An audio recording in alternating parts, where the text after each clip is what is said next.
Bismillahirrahmanirrahim. Assalamu alaikum. Dear students, hope you all are fine. In the last lecture, we completed chapter number 16 and problems of chapter number 16. Today we are going to start chapter number 17 जिसका नाम है magnetism and electromagnetism. बहुत interesting और बहुत मजेदार chapter है। वो इसलिए कि हम बचपन में जिन चीज़ों से खेला करते थे जिसे हम मैग्नेट यानी मकनातीस कहते थे, तो बहुत इंटरेस्टिंग हुआ करता था। हैरान होते थे कि वो लोहे की चीज़ों पर, आयरन की बनी चीज़ों पर, लोहे की गेटों पर चिपक जाता था। और अगर हमारे हाथ में मैग्नेट के दो पीस होते थे तो कभी तो वो आपस में अट्रैक्ट कर लिया करते, चिपक जाते थे और इतनी फोर्स के हम उठाना हटाना भी चाहें तो वो हट नहीं पाते थे। और कभी कभी हम किसी एक साइड को पलटकर हम उनको चिपकाने की कोशिश किया करते थे तो वो एक दूसरे से अट्रैक्ट ही नहीं हो पाते थे।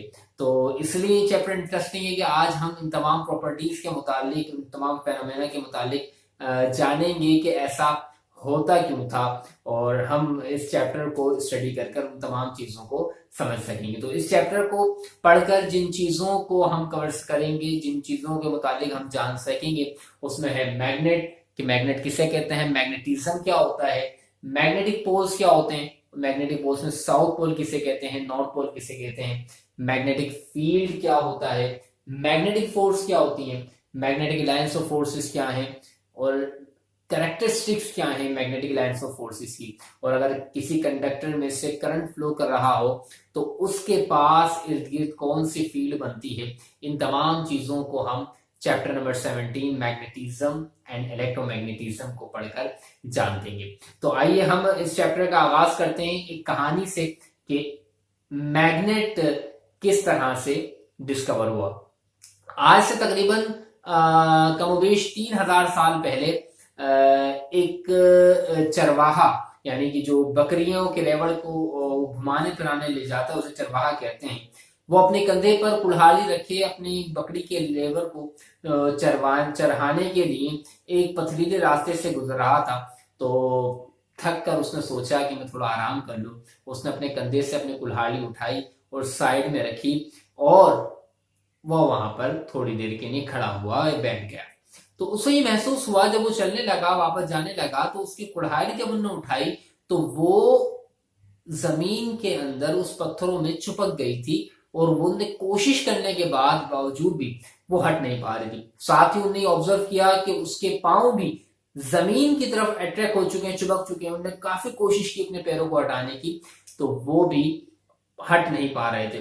तो वो थोड़ा पहले परेशान हुआ, बट उसको थोड़ा सबर महसूस हुआ और जब उन्होंने ऑब्जर्व किया तो उन्हें महसूस किया कि वो जमीन के जो पत्थर हैं वो आयरन की बनी हुई चीजों को अट्रैक्ट कर रहे हैं अपनी तरफ, क्योंकि वो कुल्हाड़ी का जो हिस्सा था वो भी लोहे का था और उसकी चप्पलों के अंदर जो कीलें ठुकी हुई थी वो भी लोहे की थी। तो लिहाजा उसकी इन ऑब्जर्वेशंस के बाद उनका नाम मैग्नेस था। तो उन्होंने जिस चीज को ऑब्जर्व किया वो बनी मैग्नेट। तो आइए जानते हैं कि मैग्नेट किसे होते हैं। इस पूरी कहानी से हमें मैग्नेट की डेफिनेशन भी समझ में आ गई कि वो तमाम चीजें जो कि आयरन या आयरन से बनी हुई चीजों को अपनी तरफ अट्रैक्ट करें, हम उससे कहते हैं मैग्नेट। हम किस तरह से करेंगे इसको कि anything that attracts iron and bodies made up of iron is called magnet या is known as magnet. Magnetism क्या है? एक्चुअली मैग्नेटिज्म फिजिक्स की ब्रांच है जिसमें हम मैग्नेट की प्रॉपर्टीज के मुतालिक जानते हैं। It is a branch of physics that deals with the physical properties of magnet. Magnetic poles इसे कहते हैं। इसको समझने की कोशिश करते हैं।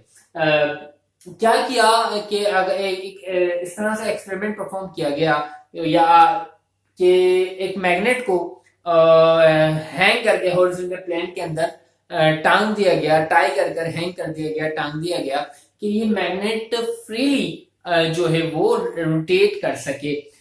तो क्या ऑब्जर्व किया? ऐसा ऑब्जर्व किया कि इसकी मैग्नेट की जब से टांगा गया तो इसने क्या करा, फ्रीली रोटेट करना शुरू कर दिया, मूव करना शुरू कर दिया। इसकी एक साइड नॉर्थ की तरफ आ गई और इसकी दूसरी वाली साइड साउथ की तरफ आ गई। तो हमारे यहाँ चार तरह की डायरेक्शंस होती हैं, एक को हम कहते हैं north, south, east and west. तो जो साइड इसकी नॉर्थ की तरफ आ गई उसे नाम दिया गया नॉर्थ पोल, और जो साइड की डायरेक्शन की तरफ जो साइड का रुख आया उसको नाम दिया गया साउथ पोल। देखिए हमने जो है इसी तरह से ये पढ़ा था लास्ट 16 चैप्टर के अंदर कि like charges attract each other and unlike charges, like charges repel each other and unlike charges attract each other. इस तरह से चार्जेस की तरह मैग्नेट के पोल्स होते हैं और पोल्स के अंदर भी यही सेम कैरेक्टरिस्टिक पाया जाता है कि सेम जो पोल्स होते हैं वो एक दूसरे को रिपेल करते हैं, यानी कि नॉर्थ के सामने अगर नॉर्थ पोल आया जाएगा तो इसको रिपेल करेगा, अट्रैक्ट नहीं करेगा, इनके दरमियान रिपल्सिव फोर्स होगी, दूसरे को धकेलेंगे दूर। और unlike charges attract each other, अगर नॉर्थ के सामने साउथ को लेकर आएगा तो क्या होगा, ये अट्रैक्ट करेंगे। तो हमें आज उस चीज का पता चल गया कि जब कभी दो मैग्नेट आपस में अट्रैक्ट कर लिया करते थे और कभी रिपेल करते थे तो वजह यही थी कि जब वो अट्रैक्ट करते थे तो वो दोनों अनलाइक हुआ करते थे, एक नॉर्थ हुआ करता होगा, एक साउथ, और जब वो रिपेल करते थे तो वो दोनों लाइक हुआ करते थे, यानी कि दोनों साउथ होते होंगे या दोनों के दोनों नॉर्थ होते होंगे। तो आइए अब हम नेक्स्ट टॉपिक की तरफ बढ़ते हैं जिसका नाम है मैग्नेटिक फील्ड।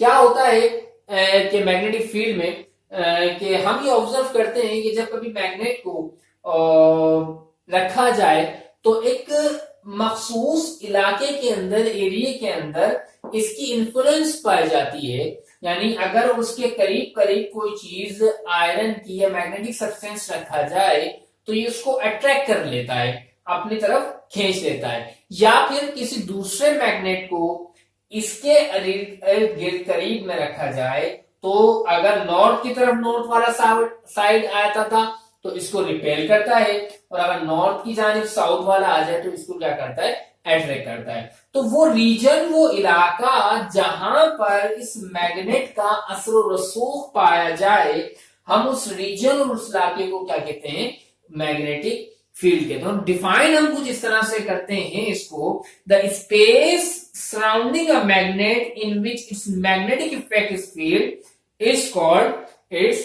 Magnetic field.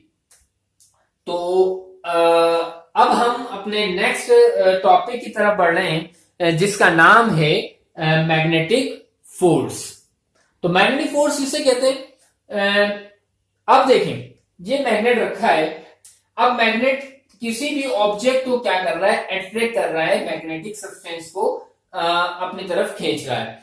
तो इसके ऊपर क्या है, एक फोर्स महसूस हो रही है अपनी तरफ, अगर ये अट्रैक्ट कर रहा है तो उस पर एक फोर्स महसूस हो रही है, तो वो फोर्स क्या कहलाएगी, वो कहलाएगी मैग्नेटिक फोर्स। डिफाइन किस तरह से करेंगे, the force experienced bye a magnet, the force experienced by a magnetic substance in a field of magnet is called magnetic substance, sorry, is called a magnetic force। अब हम पढ़ते हैं magnetic lines of forces के magnetic lines of forces क्या कहलाती हैं। Actually magnetic lines of forces जो हैं ये रिप्रेजेंट करती हैं मैग्नेटिक फील्ड की स्ट्रेंथ को और मैग्नेटिक फील्ड की डायरेक्शन को, कि मैग्नेटिक फील्ड की डायरेक्शन किस तरफ है और मैग्नेटिक फील्ड की स्ट्रेंथ क्या है। अगर ये lines, magnetic lines of forces, अगर ये मैग्नेटिक लाइंस जो है एक दूसरे के करीब होंगी, ये करीब करीब होंगी, तो क्या होगा, ये बताएंगी कि मैग्नेटिक जो फील्ड है वो स्ट्रॉन्ग है।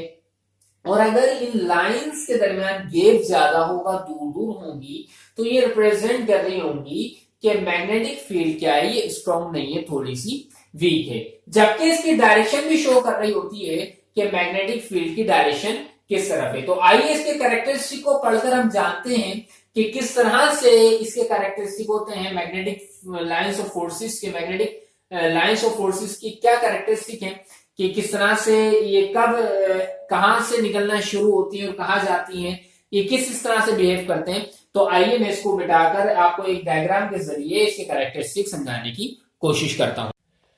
तो मैग्नेटिक लाइंस ऑफ फोर्सेस के कैरेक्टर्स को समझने के लिए एक डायग्राम आपके बोर्ड पे बनाई गई है यहाँ पर, कि ये फर्स्ट कर लें कि एक मैग्नेट रखा हुआ है जिसका साउथ पोल हमारे साउथ की तरफ है और नॉर्थ पोल नॉर्थ की तरफ है। इसका हम एक्सपेरिमेंट भी अपने प्रैक्टिकल में परफॉर्म करेंगे कि किस तरह से अभी मैग्नेटिक लाइंस ऑफ फोर्सेस जो हम कैरेक्टर्स लिखे हैं ये वाकई में होते हैं या नहीं, इसको आप बहुत अच्छे अंदाज के अंदर अपने प्रैक्टिकल में समझ जाएंगे। किस तरह प्रैक्टिकल परफॉर्म करते हैं, हम कुछ इस तरह से करते हैं कि एक ग्राइंड बोर्ड लेते हैं, उसके ऊपर एक शीट अटैच कर देते हैं, रख देते हैं और उसे सेंटर में एक लाइन ड्रॉ कर देते हैं और लाइन के ऊपर रख देते हैं मैग्नेट बार, जिसके दो पोल होते हैं, एक साउथ एक नॉर्थ।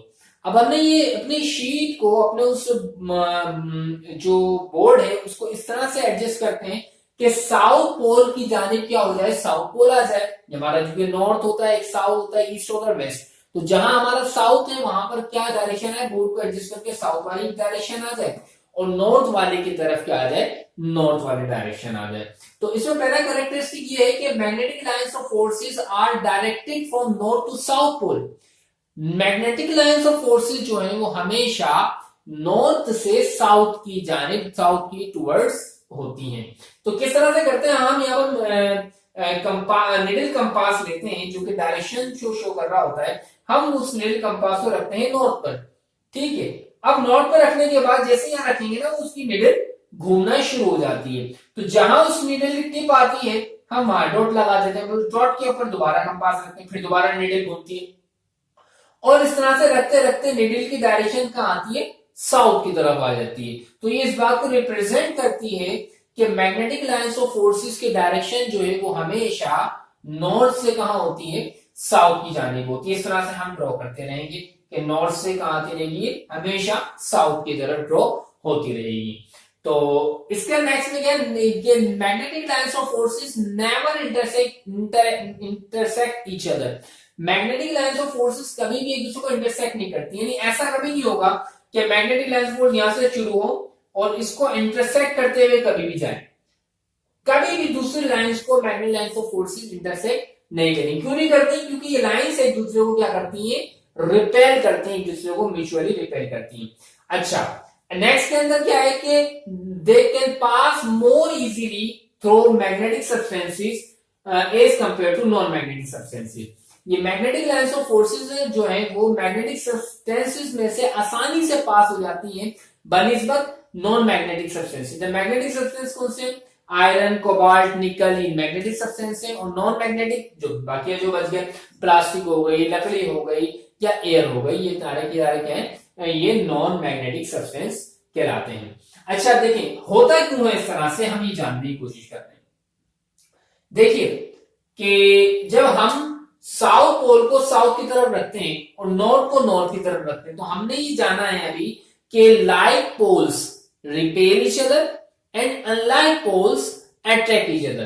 तो जब साउथ को साउथ की जानिब रखेंगे तो क्या होता है, अच्छा एक पॉइंट इसमें से लिखना भूल गया कि वो ये पॉइंट ये है कि मैं लिख देता हूं इसको, ये दे कॉन्ट्रैक्ट लॉन्गिट्यूडनली, दे कॉन्ट्रैक्ट लॉन्गिट्यूडनली, कॉन्ट्रैक्ट लॉन्गिट्यूडनली, ताकि आपको पॉइंट भी समझ में आ जाए कि कॉन्ट्रैक्ट लॉन्गिट्यूडनली से क्या मुराद है। देखिए जब साउथ को जब साउथ की तरफ रखेंगे, यहां भी साउथ है, जो हमारा डायरेक्शन वाला साउथ है, ये भी साउथ है।